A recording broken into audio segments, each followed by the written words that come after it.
What's up, y'all? Spider here. So, for this video, I want to talk Sony Xperia 1 Mark IV. Now, obviously, this is the 1 Mark III. I'm not big enough to get a 1 Mark IV early yet, so sad days, but it's just something that I had to deal with as a smaller content creator, and it's not necessarily a bad thing. This is more a video that I want to do to talk mainly about the things that the 1 Mark IV brings over the 1 Mark III. And whether or not I feel like it's a big enough improvement to jump over to the 1 Mark IV if you have a 1 Mark III. I'll say this right now, if you have a 1 Mark II and you're looking at the 1 Mark IV and you weren't really feeling the 3, I'm thinking right now is actually the time to go to the 1 Mark IV, because there's a lot of stuff that they're doing with the 1 Mark IV that I feel like is a very substantial upgrade over the 1 Mark II, or even the Xperia 1 Mark I, I guess if you can call it that. So obviously the main thing is Snapdragon 8 Gen 1 over 888. In terms of functionality and stuff like that, either way, you're getting a very powerful device. That's not something I would actually worry about. Like, the 8 Gen 1 is not going to be a dramatically more powerful chip in day-to-day usage. Both chips get hot, so they will thermal throttle very quickly, thus you won't get a lot of power. Like, you won't get power to the point where I would say is like, you need to drop this phone right now, go over to the 1 Mark IV. The 888 is still a very, very good chip, and I think people going to the 1 Mark IV solely for the 8 Gen 1 are kind of missing the point, and that's just something that I'm going to leave right there. You still get 12 gigs of RAM. You only have one storage configuration option now, which is just 512 gigs of internal storage. You still get the SD card slot up to, I believe, 1 terabyte of expandable storage you could do. Still has the toolless SIM tray, except now it's on the bottom right next to the USB-C port.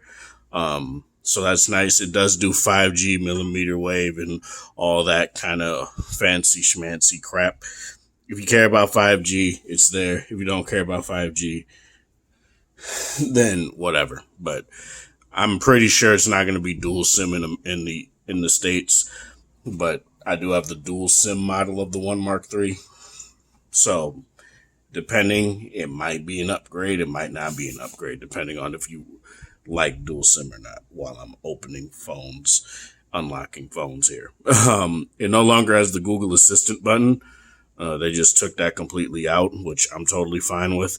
If you like that, it's whatever. You can still just activate the assistant the same way you always were able to. So that's not necessarily something that I feel is like a dramatic, why do I keep getting messages right now?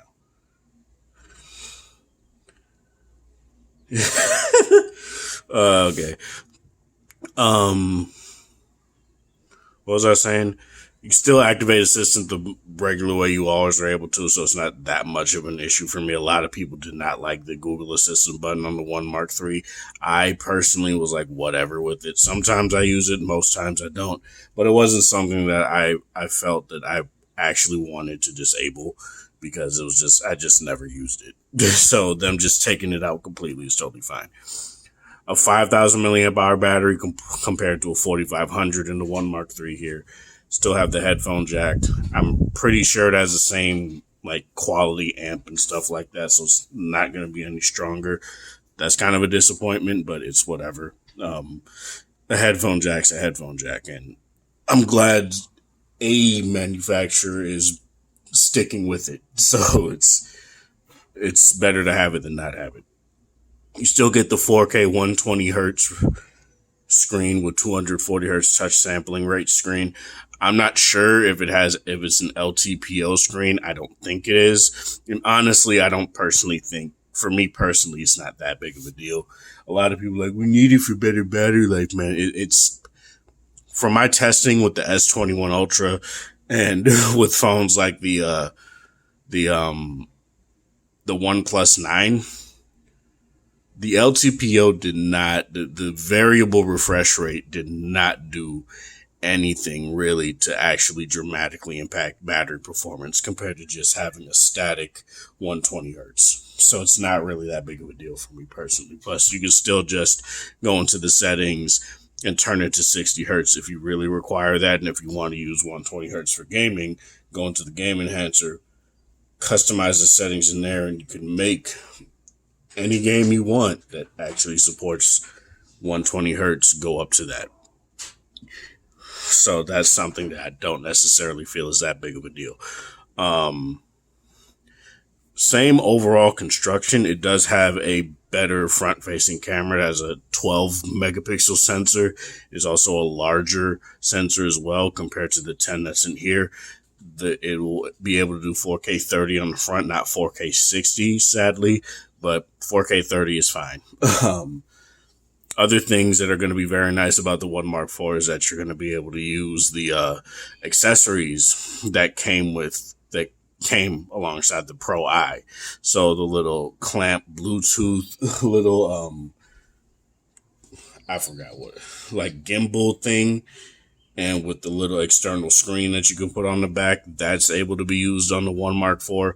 It automatically comes with Videography Pro, so you don't have to side load it like I had to do, as you guys can see here.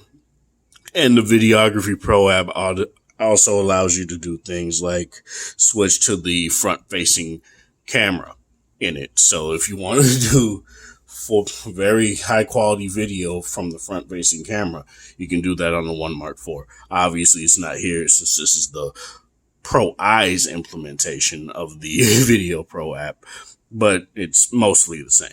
So that's just something that's very nice.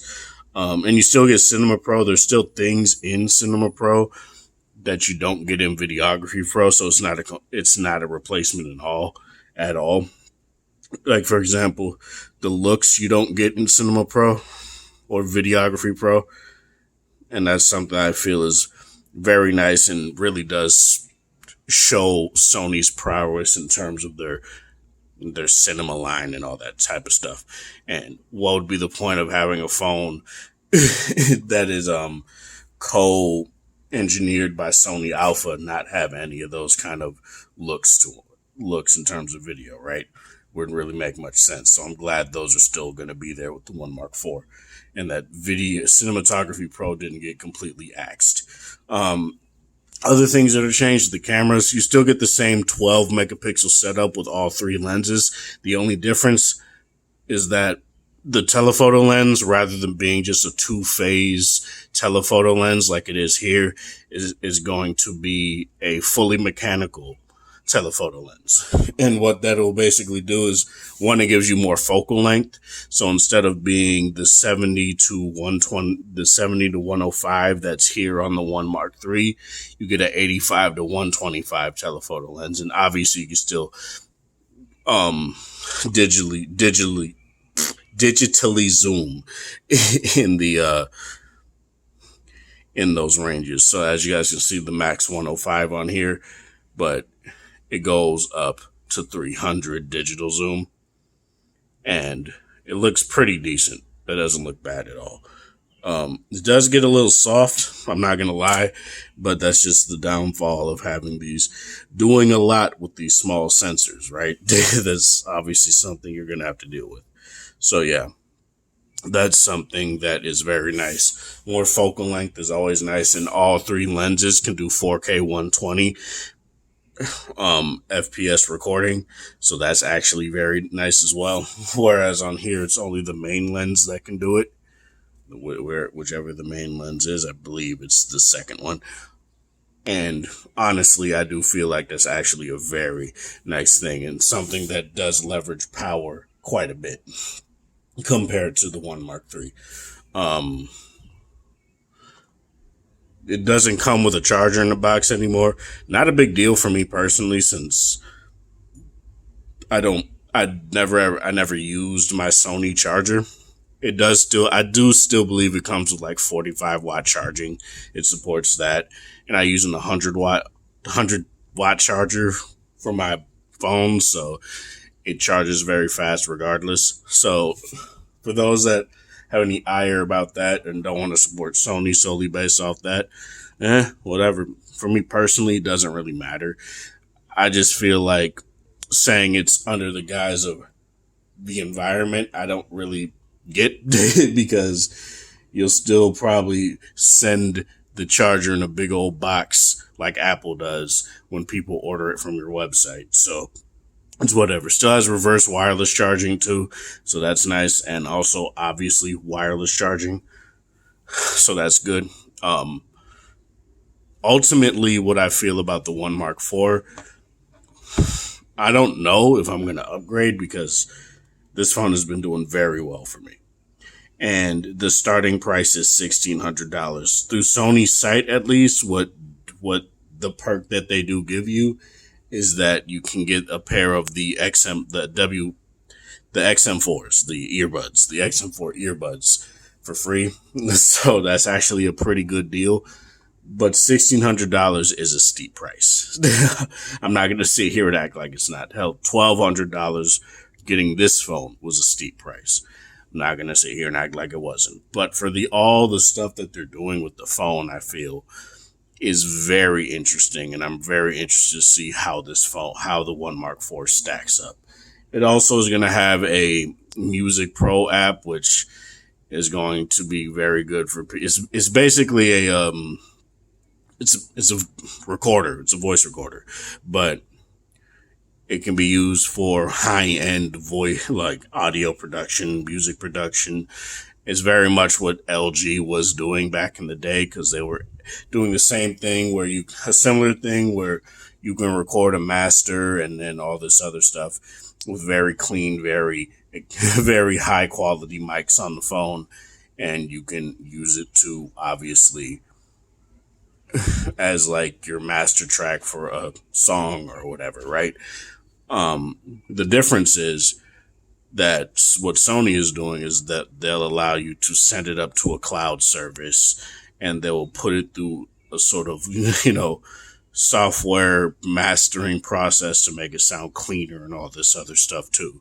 So that's going to be very interesting to see how that works. Hopefully that kind of thing does come to the One Mark III, or at least they make it available for download. I don't see why I'm pretty sure they have the same mics. So it doesn't really make sense that they wouldn't allow that.